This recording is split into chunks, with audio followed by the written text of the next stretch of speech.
Mr. Borrell, let's please quickly move to the question of sanctions, which is really important for Ukraine right now. We just heard recently that the US has announced a new package, number 6 package of new sanctions. Are there any plans from European Union, European Commission side to extend sanctions? Look, everybody's asking for more sanctions. Maybe we should be able to evaluate the consequences of the sanctions that has already been taken, no? Because it looks like once you announce a sanction, nobody cares about it, and people think on the next round of sanctions. What about the effects of the sanction that has already been taken? No? Like we cannot invent the sanctions every week. Have a look at what has happening to the Russian economy, and it's clear that the Russian economy is paying a high price for the sanctions that has already been taken. No?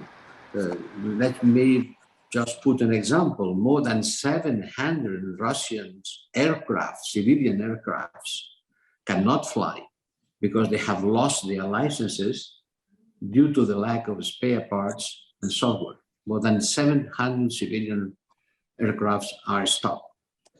And the exports from Russia, apart from the energy sectors, has dropped by 70%. 70% less exports. Inflation is growing. The foreign investment is stopped.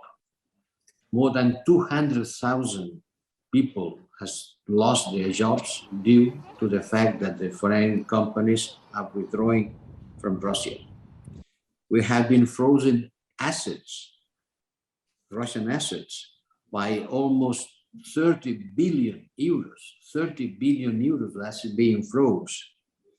And when I'm saying assets, I'm saying also assets from boats, helicopters, real estate, artwork, all that has been also being frozen.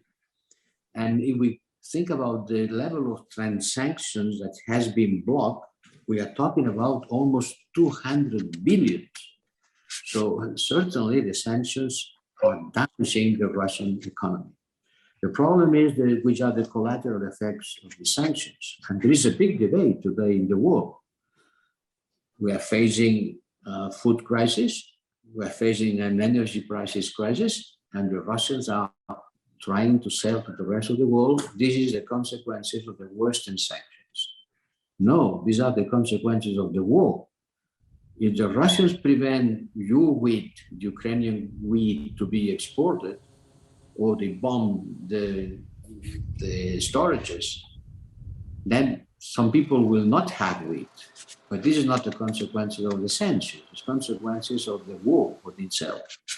And there is a big dialectical battle, a big narrative battle to be won, because we cannot afford that the rest of the world believe that the sanctions against Russia are creating problems for them. We have to explain them that it is the Russian war against Ukraine who's creating problems and troubles all around the world. And it worries me a lot because we cannot afford to lose this battle. It's a battle of words, a battle of ideas, but it's very much important.